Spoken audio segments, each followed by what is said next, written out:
بسم اللہ الرحمن الرحیم۔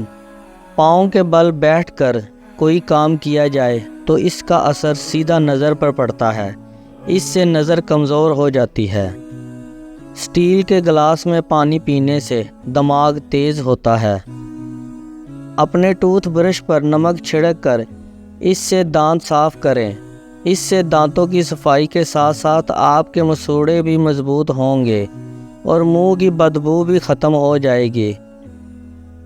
جو عورتیں کھڑے ہو کر کنگھی کرتی ہیں وہ جلدی بوڑھی ہو جاتی ہیں، کیونکہ کھڑے ہو کر کنگھی کرنے سے سیدھا دماغ پر اثر پڑتا ہے۔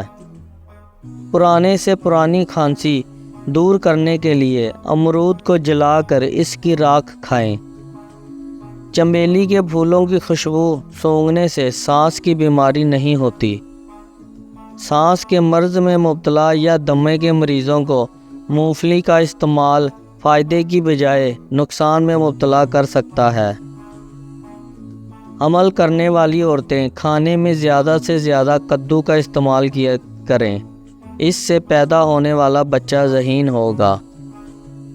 ایک تحقیق میں یہ بات سامنے آئی ہے کہ جو مرد ہفتے میں 2 بار مباشرت کرتے ہیں، ان میں ہارٹ اٹیک کا خطرہ ان مردوں کی نسبت بہت کم ہوتا ہے جو مہینے میں 1 بار ہم بستری کرتے ہیں۔